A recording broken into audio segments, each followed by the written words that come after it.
Back 10 game slates. The NBA had just 5 games yesterday on a football Sunday. And let's start off talking about the Sixers' 118-115 overtime win over the Indiana Pacers.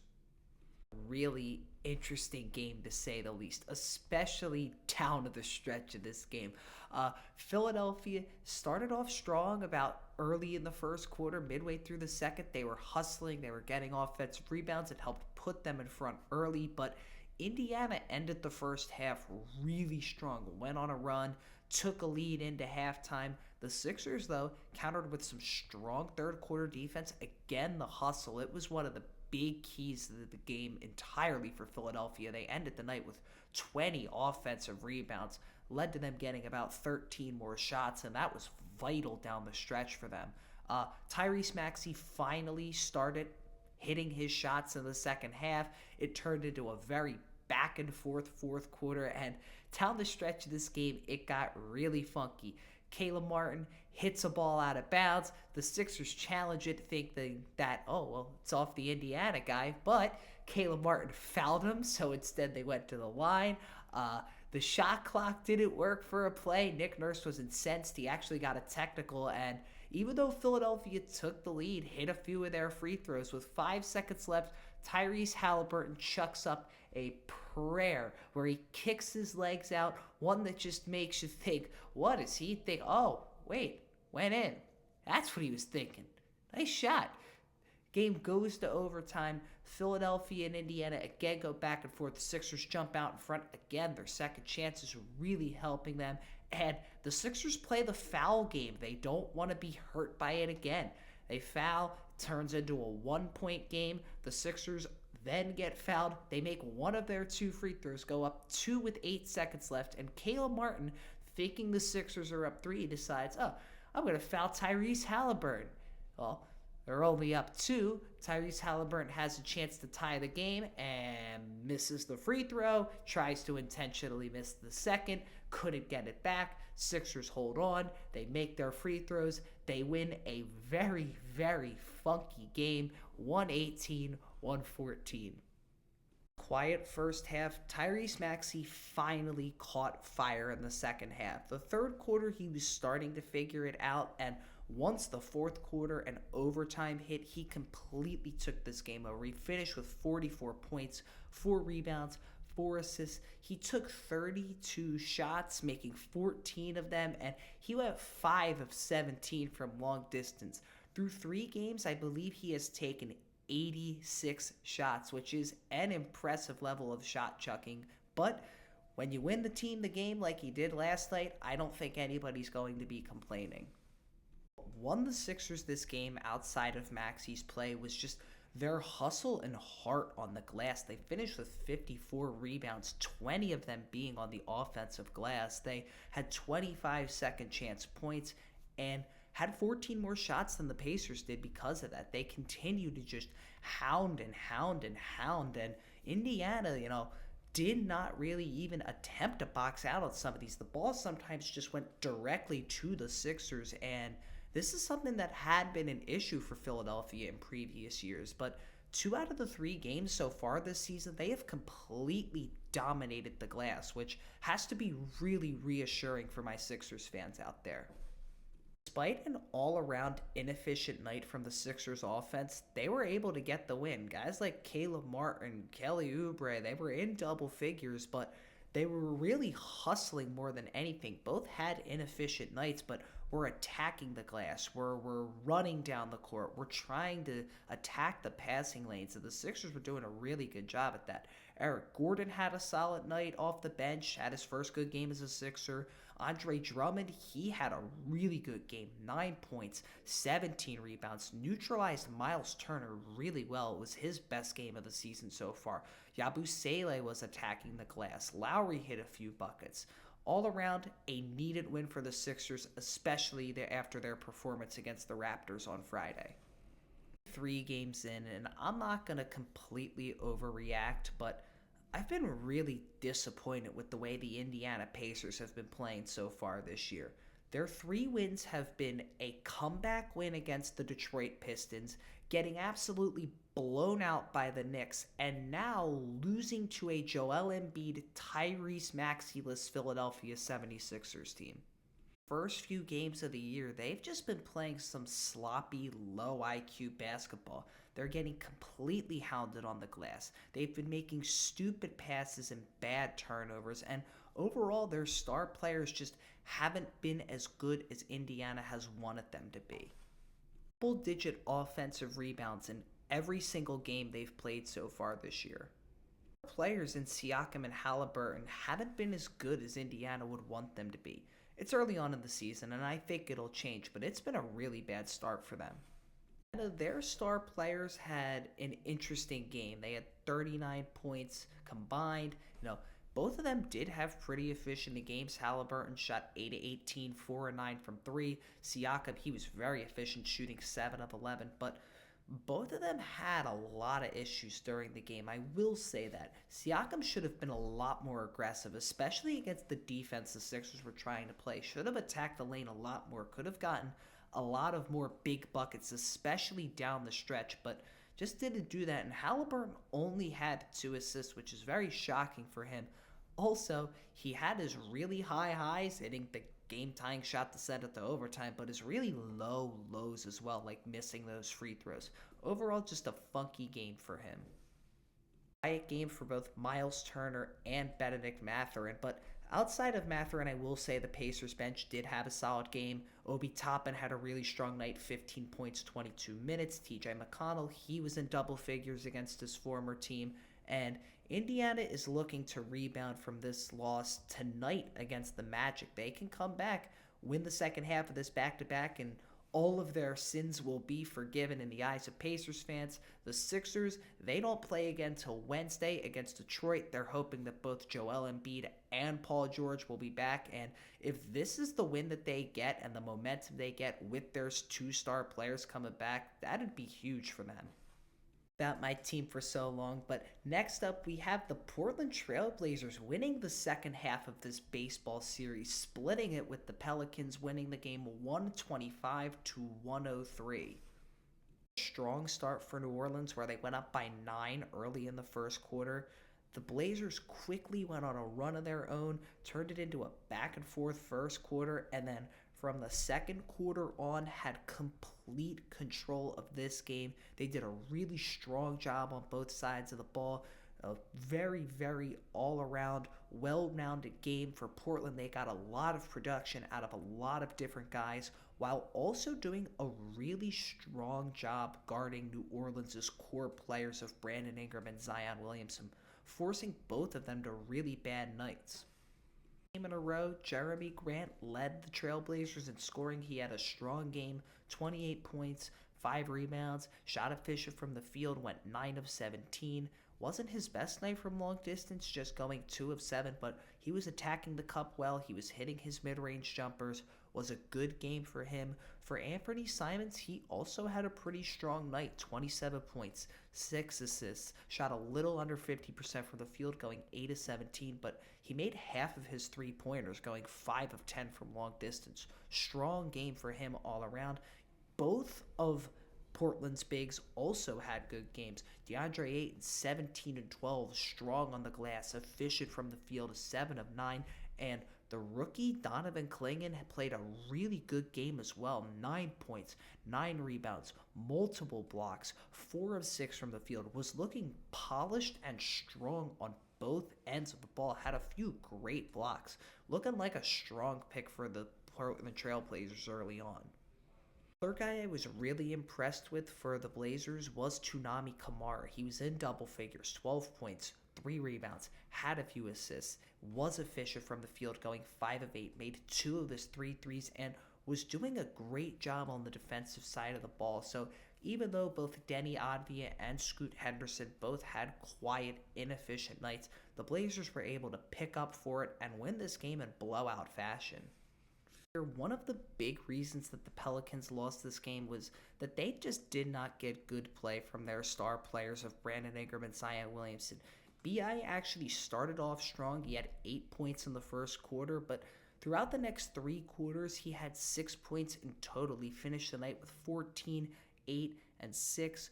Shot 7 of 17 from the field. So despite his quick start, he finished off really cold, and it was just overall a bad game for Zion Williamson. 14 points, 3 rebounds, 4 assists, a rough 3 of 12 shooting night for him. It has not been a good start of the season for him.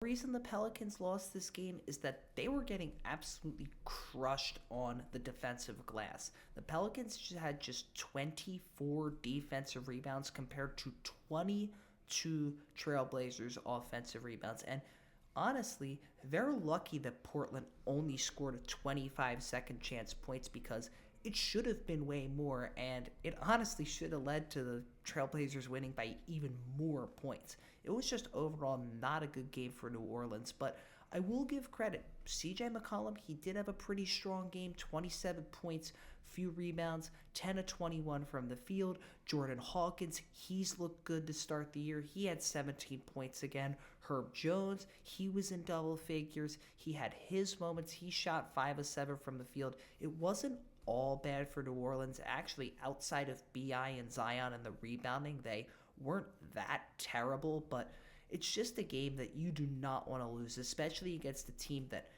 isn't trying to really win this year. But give credit to the Trailblazers. They looked really good tonight, and I will say I do like their young depth, and they might win a few more games that people expect this year.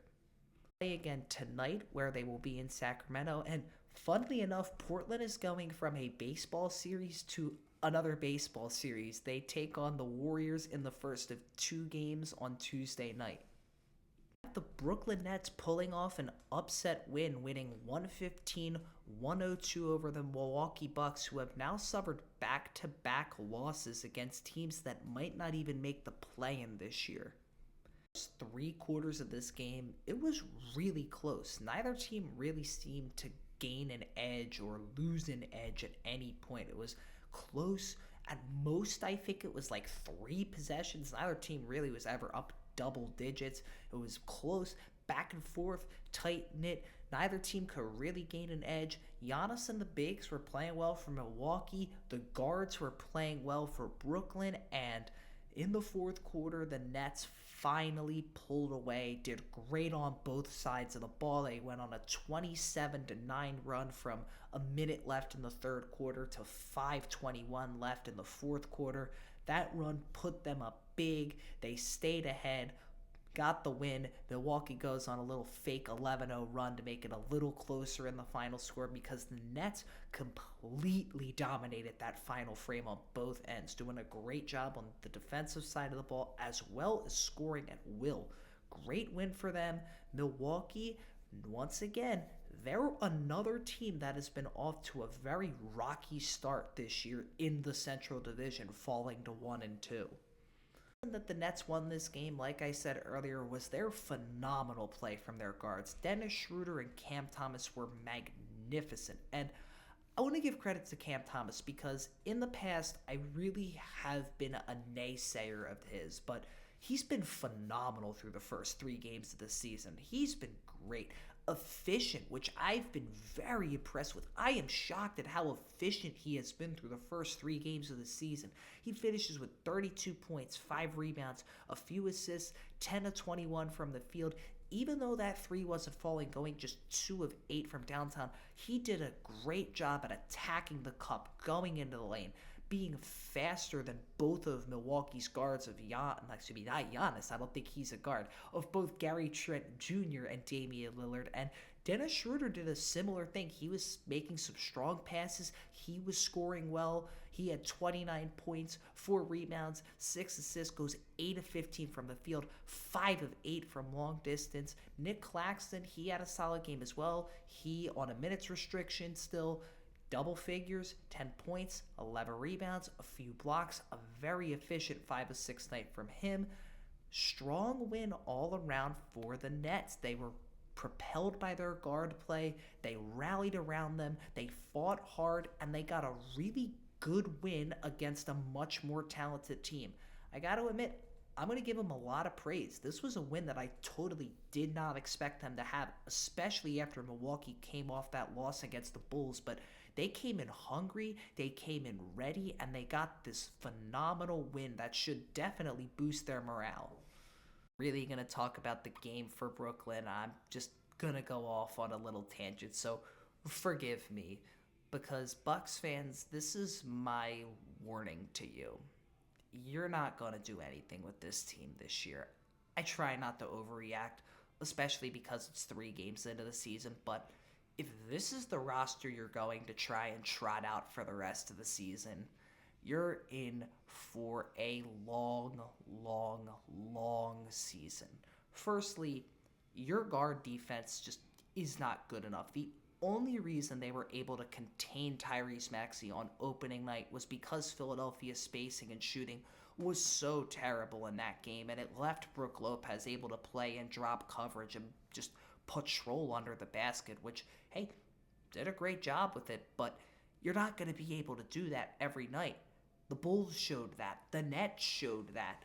If your guards aren't quick enough to keep up with Kobe White, Cam Thomas, Tyrese Maxey, you're in for a lot of trouble, and it's not like you're missing a massive, massive, massive piece. Sure, you're missing Chris Middleton.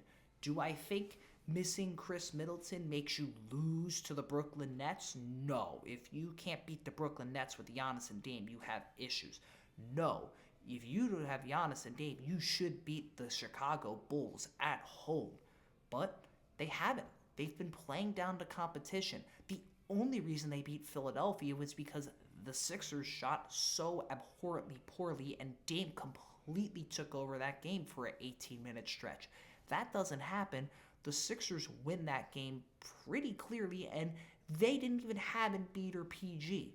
They're a poorly coached, low IQ team. And what a surprise, Doc Rivers is their head coach. I can't believe that Doc Rivers is coaching a low IQ team. Where have I heard this before? I'm stunned. Shocked, I tell you, that this is happening. And they thought in the offseason, guys, what'll help our coaching staff? What'll really, tie it together and fix it? Oh, I got an idea. Really? What do you got? I got Darvin Ham. Oh, that's genius. I mean, Darvin Ham changes everything. Just look at how great he did in LA and how terrible the Lakers are without him right now. It's not like they're 3-0 and looking like one of the best teams in the league or anything. No. We got Darvin Ham now and Doc Rivers. It's a great coaching staff. What could go wrong? Everything can go wrong.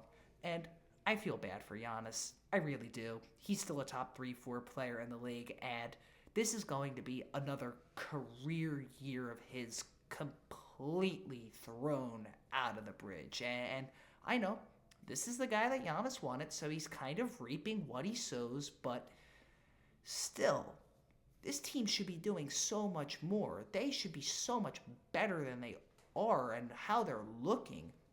It's early on. They could turn it around. I still think they're going to have a really good regular season just due to the talent that they have. Just from Giannis winning them games and carrying them. Just from Dame winning them games and carrying them. I still think that they're going to be a good regular season team. But games like this show me why I cannot and never will again trust a Doc Rivers team until I see it with my own 2 eyes. They can't lose these games. You can't keep playing down to competition, which was an issue for Milwaukee last year in the second half of the season as well. Stop it.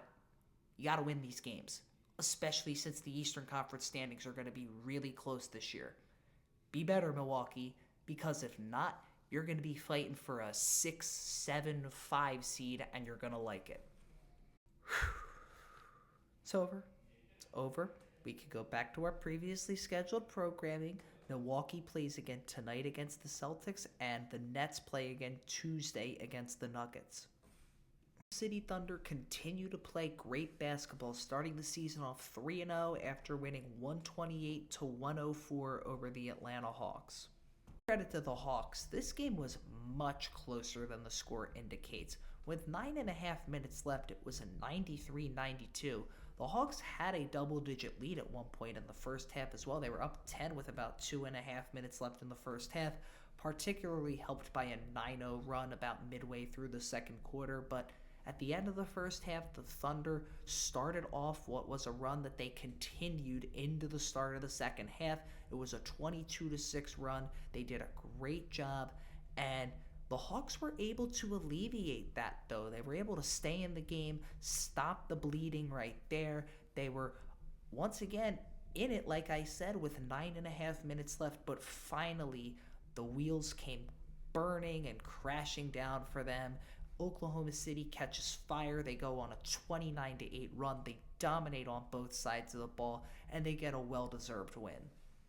Oklahoma City was led by their star duo of Shai Gilgeous-Alexander and Chet Holmgren, who both had fantastic two-way games. Shai, 35, 11, and 9 with 6 stocks, 11 of 24 from the field, 3 of 8 from 3. He got to the line 12 times and made 11 of those free throws, and Chet continues to look sensational. He looks so much better than he did last year, and he was already great last year, and he's so much better now. 25, 9, 4, 7 stocks. He shot 8 of 12 from the field. Like I said, if all he needed was that 3 to go down, he was 3 of 5 from long distance tonight. Had a great game all around. J-Dub, he also had a solid night. 20 points, 9 rebounds. He had 5 assists as well. He made 8 of his 17 shots. Wasn't his best night from 3, but outside of that, he looked really strong as well. Really well for the Thunder was Lou Dort. He had a super efficient 16-point game where he went 5 of 7 from the field and 4 of 6 from 3. And lastly, while it wasn't the best game for Oklahoma City's bench, which is something that is rarely going to be said this year with the amount of depth they had, the best of the bunch was absolutely Aaron Wiggins, who had an efficient 9-point game. Next to the starters, Oklahoma City had a really efficient night from the field, shooting just under 50% from the field and shooting exactly 40% from 3, while holding the Atlanta Hawks under 40% from the field and holding them to just 32% from 3 as well. Strong ending all around on both sides of the ball that turned this from a close game to a blowout. It overall just was not a good game for Atlanta on the offensive side of the ball, and there's no shame in that. They played an elite defensive team in the Oklahoma City Thunder, who are one of, if not the best defensive team in the entire league, and the Hawks stayed close for 3 quarters, like 40-something minutes. They stayed close against an elite team. There was absolutely no shame in that in my eyes, and even though it was not their best game on the offensive end, give the Hawks credit for staying close against such a good team for a very long time. Was once again led by Trae Young, who had 24 points and 8 assists on the night, but he had 10 turnovers, and this was due to Oklahoma City trapping and doubling him a bunch throughout this game. They wanted Atlanta's role players to beat them, and it was a great strategy because Dyson Daniels had his first bad shooting night in Atlanta. He was just 3 of 11 from the field, 0 of 4 from 3. Jalen Johnson's shooting has been off to a cold start this year. He had just 7 points once again. He had 9 rebounds, shot a weak 3 of 13 from the field. Wasn't his best game either. Zachary Rissache in his first start did play pretty well. I was impressed with how he played. 13 points, 6 rebounds, a few assists, shot 6 of 12 from the field.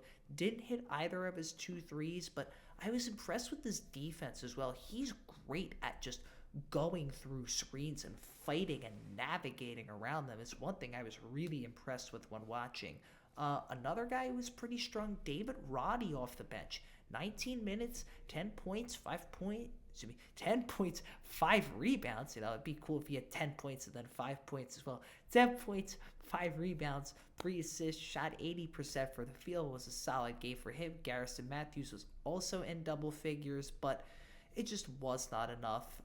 The centers for Atlanta also just had an inefficient game all around. Both Capella and Onyeka shot under 40% from the field due to Chet's defense, and it'll be one that Atlanta is going to have to recover from. It's just a game where Oklahoma City is more talented. They are the better team on paper. They have more star power, and it finally prevailed late.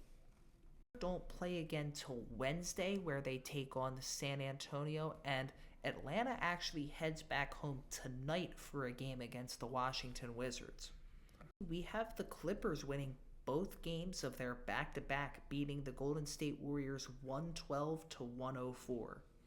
After a back-and-forth first quarter, the Clippers went on a 7-0 run to take a 9-point lead in the beginning of the second quarter, and while Golden State kept it close throughout the entirety of this game, the Clippers did go on another run at some point and took a 13-point lead.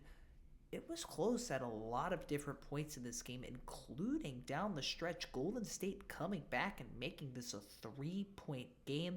It became a close one with 2.5 minutes left. The Clippers were able to hold on, pull away, and get an 8-point win, but Golden State, despite Steph Curry leaving the game early with an ankle injury and being forced to leave the game, stayed close without him. They went on a run without him, which was really impressive to me. Without their best player, without the guy that creates so much gravity for them, they stayed close. And I have to also give a bunch of credit to the Clippers as well, winning both games of this back-to-back, beating Denver on the road and then beating Golden State on the road as well, especially with Kawhi Leonard still out. We don't know when he's coming back.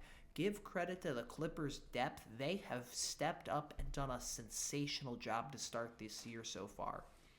Zubac has been incredible to start this year off, and it shows just how great James Harden is with centers. I talked about this yesterday in their game as well too, but Harden elevates his big men, especially off of the pick and roll, so much. And Zubac, to his credit, knew that one of his biggest issues in the offseason was his touch around the rim, and he worked on it, and it is clearly so much better. He finished the night with 23 points, 18 rebounds, 6 assist shots, 10 of 19 from the field.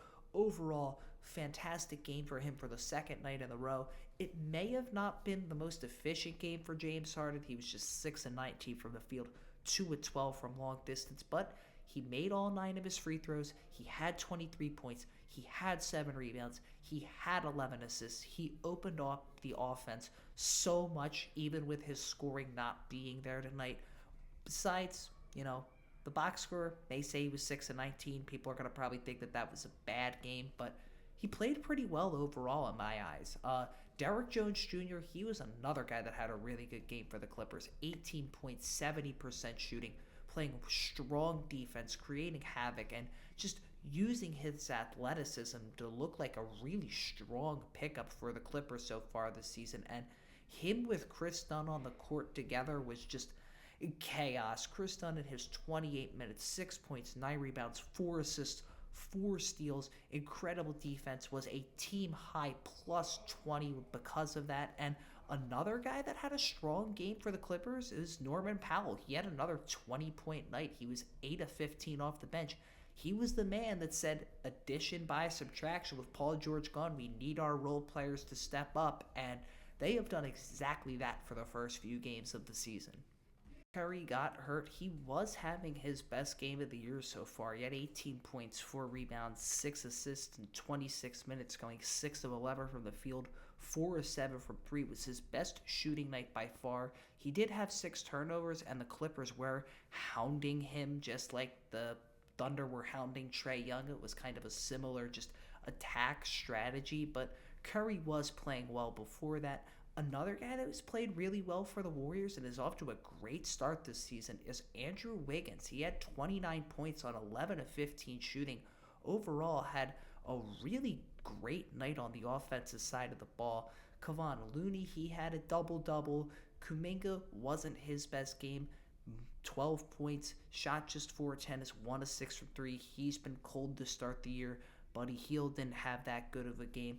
It was just overall not the best night for Golden State's offense outside of Curry and Wiggins, and they did have that run late, but just was not enough. Their defense was strong, and this is their first loss of the year, so I'm not going to blow it out of proportion and go crazy about it. They've been off to a really good start this year. You just have to hope that Curry isn't out long term. At most, he has to miss a few games, because if he has an extended absence, I don't know what Golden State's going to do without him. 5-game slate and a little added Doc Rivers rant in there. Sorry, his coaching can really anger me sometimes. Recap of the NBA yesterday. I hope you guys have a great rest of your day. Thank you for watching to the end of this video. If you did, God bless, and I will be back tomorrow for an 11-game recap. There's a lot of games going on tonight. Should be a lot of good ones. I'll be back with a video recapping them tomorrow.